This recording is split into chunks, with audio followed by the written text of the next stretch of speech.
Eh bien bonjour à tous. Bon, un petit cours, hein. Même un gros cours là. Aujourd'hui je vais faire un gros cours. Et un gros cours, alors ça fait un paquet de temps que j'ai pas fait de cours. La raison c'est que je me suis lancé dans un projet un peu long, et je pense que ça va plaire à beaucoup de gens. Le projet de traduire un bouquin qui s'appelle Lessons in the Fundamentals of Go, alors ça c'est la version anglaise bien sûr, écrit par un japonais qui s'appelle Toshiro Kageyama. Et la raison pour laquelle j'ai choisi ce bouquin,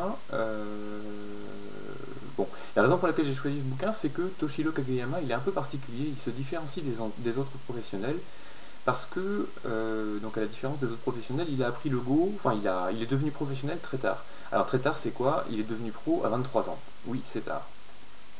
La plupart des professionnels ont appris le Go très tôt, enfin, ou au moins ils sont devenus professionnels à l'âge de 14-15 ans, enfin, ils ont été INSEE, ils ont appris, ils ont travaillé comme des fous pendant toute leur enfance, enfin bref, c'est pas du tout pareil que Kageyama. Alors ça fait quoi comme différence? Sur l'enseignement, ça fait une très grosse différence. En fait, ce qui se passe, c'est que euh, les enfants et les adultes ont une manière d'apprendre qui est très différente. Les enfants, on leur dit un truc, ils contestent pas. On leur dit le bon coup c'est ça, l'enfant il dit d'accord c'est ça. Et il va appliquer le principe que le maître lui a dit sans réfléchir. Ça a des avantages, ça a des inconvénients. En tout cas, c'est un des aspects qui font que les enfants apprennent très très vite, parce qu'ils ne contestent pas ce qu'on leur dit. Après, ça fait faire des erreurs aussi. Mais bon, les enfants ne contestent pas ce qu'on leur dit. Euh, alors que les adultes, eux, eh bien, on leur dit c'est ça, le coup, on leur dit voilà, c'est là qu'il faut jouer, et l'adulte il dit ouais, mais pourquoi? Pourquoi est-ce qu'il faut jouer là et pas là, là, là? C'est quoi la raison derrière? Alors ça prend plus de temps, mais ça permet d'avoir une compréhension plus solide du jeu. Et par exemple, Kageyama, il a appris un peu comme un adulte. Bon, je pense pas qu'il ait appris à 23 ans, il était déjà 7ème dan à 22 ans. Il est devenu pro après avoir gagné le championnat national amateur, ce qui est quand même, ce qui montre qu'il était déjà extrêmement fort. Hein, c'est probablement le niveau de Motoki ou Fanui, hein, 7ème dan. Euh, mais malgré tout, par rapport aux autres professionnels, lui s'est posé la question pourquoi. Lui, quand il a appris le Go, il s'est demandé pourquoi est-ce qu'il faut jouer là et pas ailleurs. Alors que ceux qui ont appris le Go très très jeunes ne se sont pas posé la question, et parfois, quand on lit des bouquins écrits par des professionnels, même très très forts, on se rend compte ils sont incapables d'exprimer les fondamentaux. Quels sont les fondamentaux derrière les coups sont tellement évidents pour eux, certains coups sont tellement évidents pour eux, qu'ils ne se posent pas la question pourquoi est-ce que c'est évident pour eux. Résultat, dans leur cours, il manque finalement les choses les plus importantes, les plus fondamentales. Alors que Kageyama, lui, eh bien, il a réussi à trouver quelles sont les choses les plus fondamentales du jeu de Go. Voilà, donc c'est pour vous montrer un chapitre de, ce, de ce bouquin que je fais ce cours. Donc ce chapitre, c'est le chapitre sur la coupe et la connexion, c'est un des premiers chapitres, c'est extrêmement simple, mais je pense que même des joueurs de niveau premier dan apprendraient à le relire, à relire ce chapitre. Et après ce chapitre, il y a des chapitres de niveau beaucoup plus complet, beaucoup plus élevé, mais toujours compréhensible par un joueur 20ème Q, et pour lequel un joueur premier dan aurait quelque chose à apprendre. Donc je commence par ce chapitre, je pense que j'en ferai pas d'autres, hein, c'est juste un petit teaser pour vous donner envie d'acheter le bouquin. Alors il n'est pas encore diffusé, hein, je viens à peine de finir la traduction. Mais voilà, ça me donne envie comme j'ai quasiment fini la traduction, ça me donnait envie de faire un petit peu de pub. Alors voilà, on va commencer par ce qui est sur ce bouquin. Alors, vous voyez, c'est assez joli, bon, moi je trouve ça assez joli, hein, c'est du latex tout ça. Donc ça commence par la coupe et la connexion. Alors qu'est-ce qu'il dit? On va d'abord regarder dans le bouquin. Voilà, il dit la coupe et la connexion, c'est la technique la plus fondamentale du jeu de Go. Et en fait, là où il va arriver, c'est que le jeu de Go, c'est pas un jeu de territoire. Le jeu de Go, c'est un jeu de connexion. Alors c'est un peu surprenant ce que je dis, mais je pense que ça peut faire énormément de bien pour les joueurs entre 20ème Q et 10ème Q, même jusqu'à 5ème Q, d'arrêter de réfléchir au Go comme un jeu de territoire, mais de voir que le jeu de Go, c'est avant tout un jeu de connexion. Alors il donne des exemples ici. Par exemple, dans cette position, pour noir, il n'y a pas 36 coups, il ne faut même pas réfléchir et se demander ce qui va se passer après, il faut couper. Ici, pareil, il faut couper. Ici, si c'est à blanc de jouer, il faut connecter. On peut aussi jouer en A, ça connecte aussi. Ici, il faut connecter. Ici, il faut connecter en 1. c'est un peu mieux de jouer en 1 par rapport en A, parce que quand noir joue en C, ça donne la gueule du tigre en D. Voilà. Premier principe, couper connexion. Donc maintenant, bon ça c'est un peu évident ça, mais peut-être que pour certains joueurs c'est pas évident, mais bon, ça pour l'instant c'est évident. On va essayer de pousser un petit peu la chose. Regardez cet exemple. À noir de jouer. Vous voyez, il y a un point de coupe ici. Combien de joueurs se diraient, tiens, je vais jouer comme ça. Je vais menacer de couper, et puis je vais attaquer en grand.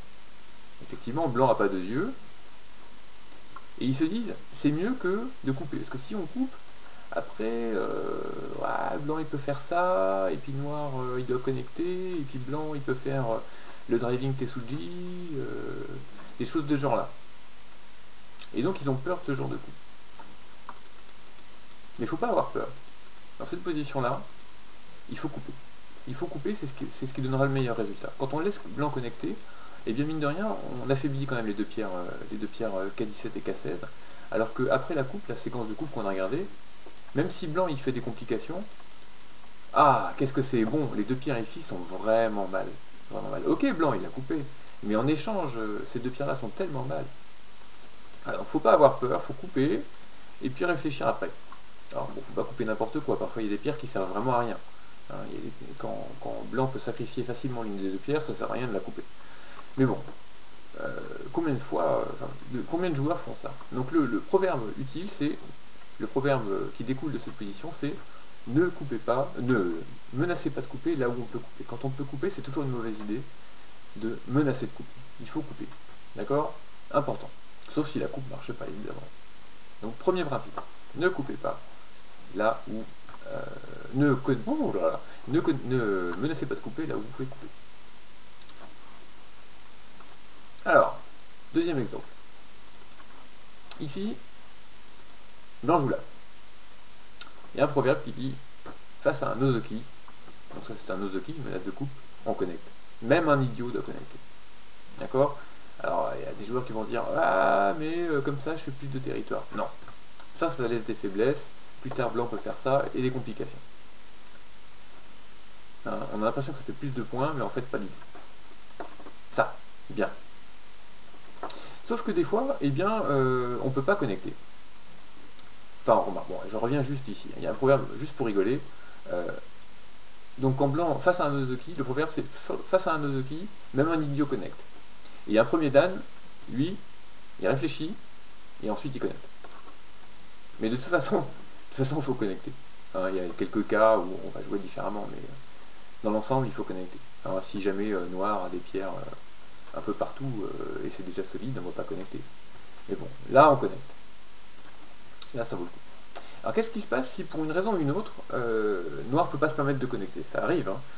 Noir est obligé de répondre ailleurs. Par exemple, si blanc joue si ça c'est une menace de co, et que le co est vraiment énorme, eh bien noir peut laisser cette position. Alors qu'est-ce qui se passe? Blanc coupe. Et là, que faire? Alors il y en a beaucoup qui se diraient, bon, alors je fais quoi? Je peux protéger le bord, ou alors je peux protéger le coin. Mais ce qui est clair, c'est que si je joue là, ça va être catastrophique. Blanc coupe d'un côté, et puis je vais me faire bouffer. Donc ils disent, ok, bon, ben, puisque je ne peux pas connecter, ben, je vais essayer de protéger un des deux côtés. Par exemple, ils protègent ici. Ils disent, je vais protéger le coin. Comme ça, voilà, hop. Ils font vivre au maximum leur pierre, blanc doit connecter, et voilà. Noir est vivant. Blanc rajoute un point. Vous voyez? Bon, on voit que la pierre O16 a été sacrément abîmée, et puis qu'il n'y a plus aucun point sur le bord, mais noir se dit, au moins j'ai gardé le coin et j'ai survécu. Ok, donc je ne commande pas pour l'instant, je vais revenir après, c'est vous qui allez voir la différence avec une autre séquence. Il y a aussi ceux qui vont dire, bon ben je vais sacrifier le coin, et puis ça va me permettre d'avoir plus de force sur le bord. Ok, pourquoi pas? Blanc traverse, noir fait ça, hop, hop, et hop. Voilà. Ok, retenez ce résultat. Eh bien, Kageyama, il dit, là, il vaut mieux pas réfléchir. Parce que si vous commencez à réfléchir, alors il faut jouer là, hein, il faut jouer là, pour maintenir la connexion maintenir au mieux la connexion entre les pierres. Si vous commencez à réfléchir, vous allez prendre peur et puis vous allez faire des bêtises. Alors, regardons ce qui peut se passer. Bref, je vais réfléchir pour vous dans cette position-là. Mettons que blanc joue ici. Donc là, si noir, voilà, là noir il va connecter, et blanc joue là. Et si on compare avec le résultat qu'on avait avant, donc là c'est un résultat où blanc prend le point, comparons avec ce résultat, non, avec ce résultat, oui, avec celui-là. Comparons celui-là et celui-là. En termes de points, on est d'accord que blanc a plus de points ici. Qu'est-ce que je raconte? Non, c'est kiff-kiff. Ouais, c'est kiff-kiff. Voilà, c'est vraiment kiff-kiff hein, ces positions. On ne peut pas dire que blanc ou noir soit meilleur en termes de points. Par contre, ce coup-là, cette position-là par rapport à celle-là, il y a une grosse différence. C'est que là, blanc est complètement connecté, complètement solide. Il y a vraiment zéro faiblesse. Alors que ici, il y a une faiblesse. Noir a plusieurs moyens de l'utiliser. Il peut d'abord jouer comme ça. Blanc est obligé de faire ça. Ce qui fait que finalement, on doit comparer cette position-là à celle-là. Et là, on trouve que noir, il est allé un coup plus loin. Il est beaucoup mieux. Ou alors, on se dit, il y a mieux que ça. Hein. Je pense que plus tard, par exemple, noir peut faire ça. Imaginez un truc de genre là. Hein, bon, c'est un truc de Gossé. Hein. Quand blanc joue là, eh bien blanc ne peut pas jouer là. S'il le fait, hop, oh la pierre de coupe se réveille. D'accord? Donc, il reste des choses, quoi. Le fait qu'il y ait une pierre de coupe fait qu'il reste encore des choses à faire. Alors que là, il n'y a vraiment plus rien à faire. C'est du béton, béton, béton, béton. Ok, alors donc finalement, on a réussi à montrer que finalement, tant qu'à se faire couper, mieux vaut ne pas se faire trancher complètement, quoi. Hein. Mais alors, qu'est-ce qui se passe si blanc fait l'autre coupe? Là, on a regardé cette coupe-là. Qu'est-ce qui se passe si blanc fait cette coupe? Bon, pareil, hein, noir joue là. Et si le chichot est bon pour blanc, blanc se dit, bah voilà, j'ai capturé un chichot. Ça peut sembler dramatique, mais en fait, ça c'est pas du tout possible pour blanc. Si blanc fait ça, eh bien noir pousse. Blanc peut pas répondre là. S'il le fait, noir pousse. Ça dépend un peu du chichot. Là, si le chichot est bon, blanc peut capturer un chichot, donc je reviens. Mais noir, même si le chichot marche pas, noir peut simplement pousser comme ça. Imaginez, je sais pas, hein, que peut faire noir. Si blanc fait ça, ça va être vite la catastrophe. Hein. Je suis pas absolument sûr, mais j'ai l'impression que blanc va se faire bouffer. Hein. Donc ça laisse quand même vachement de problèmes. Et puis si ça marche pas vraiment, eh bien, bon, bah, non, c'est quand même pas passionnant. Hein. On peut faire ce genre de choses, des combats. Mais je pense que ça reste le mieux quand même. Hein. Donc, finalement, l'intérêt de ce coup-là par rapport à ce coup-là, hein, donc là il faudrait qu'on compare les deux séquences, c'était celle-là, non pas celle-là, celle-là, cette séquence où noir a le point, et puis, elle est où? Touc, touc, touc. Non, ça c'est pas possible. Non, c'est une catastrophe. De toute façon, il n'y a pas besoin de réfléchir. Ça c'est le coup ici, même si blanc peut couper, en fait ça laisse des problèmes, ça laisse de la vie. Blanc doit quand même capturer, ce qu'il faut retenir c'est ça, blanc, même s'il capture cette pierre là, il faut quand même qu'il rajoute des coups pour le faire. Ce qui fait que c'est mieux que de simplement dire, eh bien prends là ta pierre. Parce que là, blanc a plus besoin de capturer la pierre Q16. Voilà, donc retenez ça, même si ça marche pas, on fait ça. D'accord? Voilà, donc ça c'est important. Donc voilà, je vais passer à l'exemple suivant. Donc juste pour résumer quand même, hein, quand blanc joue là, on doit connecter, mais si on ne le fait pas, et que blanc joue là, bah, au moins il faut jouer là. Et puis vous réfléchirez après. Maintenant, regardons un autre exemple. Imaginez dans cette position que c'est à blanc de jouer. Et que blanc joue, bon, c'est pas forcément un bon coup, ce coup-là. Tout le monde, je pense que tout le monde ici, ne pense qu'à un seul coup. Celui-là. Et c'est pas une erreur, c'est un très bon coup. Mais beaucoup de gens se diraient qu'ils sont en train de défendre le territoire. Qu'ils sont en train de défendre le territoire ici.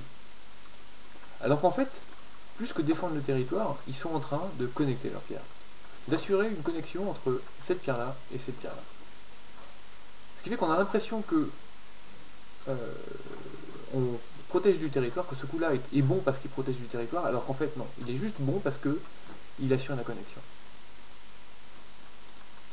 D'accord? Donc encore une fois, on est en train d'essayer de connecter des pierres ensemble. Imaginons un autre exemple, donc ici, dans cette position, revenons ici, ces deux pierres-là, là, elles sont beaucoup plus éloignées que tout à l'heure. Donc là, c'est presque connecté. C'est presque connecté. Pas tout à fait. Blanc peut faire des choses. Donc on va regarder ce qu'il peut faire. Si blanc joue là, qu'est-ce que vous faites? Prenez le temps d'y réfléchir. Quelle est votre intuition? Beaucoup de joueurs joueraient comme ça. Hop, je protège mon coin, et puis j'attaque. Haha. Et là, noir a l'impression d'attaquer les pierres blanches. C'est vrai, elles sont attaquées. Mais moi, ça me donne la sensation quand même que c'est une application du théorème du dentifrice. Alors c'est quoi le théorème du dentifrice? C'est le dentifrice, il est là. Hein, puis ça c'est vous qui poussez, hein, d'accord, quand on appuie sur un dentifrice. Le dentifrice, il sort tout seul. Hein, imaginez, vous appuyez d'un côté, voilà, et donc noir appuie d'un côté, le dentifrice sort, vous appuyez de l'autre, le dentifrice continue à sortir, et puis bon, ben, on se rend compte que le dentifrice sort plus facilement, quoi. Hein, ça sert à rien. Il vaut mieux avec le dentifrice que ceux qui essaient de pousser, que ceux qui poussent sur les côtés. Donc blanc, en fait, noir, il est en train d'essayer d'attaquer blanc, mais noir est en train d'attaquer blanc, mais en fait, il est surtout en train de se séparer tout seul. Vous voyez, il est en train de... Les pierres, celle-là et celle-là, les pierres triangles et les pierres ronds, par exemple, se font complètement déchirer. Donc là encore, dans 90% des cas, il n'y a pas de réflexion à faire, à avoir. On doit faire en sorte de connecter. Ça marche peut-être pas très bien, mais il faut faire en sorte de le faire. Donc par exemple, qu'est-ce qu'on peut regarder? Qu'est-ce qu'on peut regarder par la suite? Après, il y a plein de possibilités, mais si blanc joue comme ça, eh bien, on continue à connecter, et puis bah, finalement, blanc va peut-être vivre, mais noir a connecté ses pierres, et puis en échange d'une dizaine de points de territoire, il fait une influence monstrueuse, qui va lui servir plus tard. Imaginez, bon, blanc vit, je sais pas comment, hein. Hop, il est vivant, et puis maintenant, blanc va pouvoir attaquer de ce côté-là. La pierre R14 est pas à l'aise. Hein, je sais pas trop où il vit. Bon, hop, il est vivant. Je n'ai pas bien choisi mon exemple. Bon, je n'ai pas bien choisi mon exemple, c'est pas grave. En tout cas, l'influence peut servir plus tard. Hein, donc, ce coup-là, un coup de connexion. On cherche à connecter les pierres. On va le faire surtout si, par exemple, s'il y a des pierres blanches un peu partout.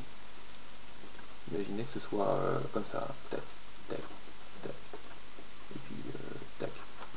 Si c'est comme ça, quand blanc joue là, on peut pas vraiment attaquer la pierre noire, on peut pas, je sais pas trop, hein, faire des choses comme ça, lancer des combats, et bien je vais te tuer. Parce qu'en fait, on va se faire embêter. Alors, je sais pas exactement ce qui peut se passer par la suite, mais le combat sent pas très bon pour noir. À cause de toute la force blanche autour. Donc on va surtout chercher à connecter ces pierres doucement, tranquillement, parce qu'il y a beaucoup de force autour. Alors imaginons que blanc fasse celui-là. Hop, hop, hop. Ouais, c'est bien ça. Hop. Et blanc peut faire ça, mais bon, non. Blanc capture, blanc capture. Mais ça pose vraiment pas de problème, quoi. C'est pas très grave tout ça. Noir a obtenu un Ponuki, enfin bon, ça va. Allez, je vais pas m'étendre là-dessus. Moi, ce qui m'intéresse, c'est juste le premier coup. Qu'il faut jouer, mais sans réfléchir, faut juste on a envie de connecter ces pierres, quoi. On n'est pas en train de chercher à défendre du territoire. Faut surtout pas penser à un thème de territoire ici. Hein, la pierre K17, elle est en train de se faire agresser, là. Hein. Donc faut la connecter, et puis c'est tout. Faut pas chercher à défendre du territoire comme ça. Ah, ben, je vais essayer. Puisque blanc a coupé, ben, je vais essayer de défendre le reste. En faisant ça, on aide juste blanc, imaginez. On aide juste blanc à capturer la pierre ici. Et c'est désastreux. En plus, les pierres noires sont toujours pas vivantes. Donc retenez ça, on cherche à connecter, on ne cherche pas à défendre du territoire. Voilà, donc ça, cet exemple-là est terminé. Et alors, je crois que j'en ai un dernier. Non, j'en avais un autre, mais ça fait déjà pas mal. Ah, ok. Ah si, je vais le retrouver. Ouais, je sais pas. Allez, je m'arrête là. Donc retenez ça. Que connectez vos pierres. Ne cherchez pas à faire du directoire. Connectez, coupez. C'est le plus important. Voilà, à bientôt.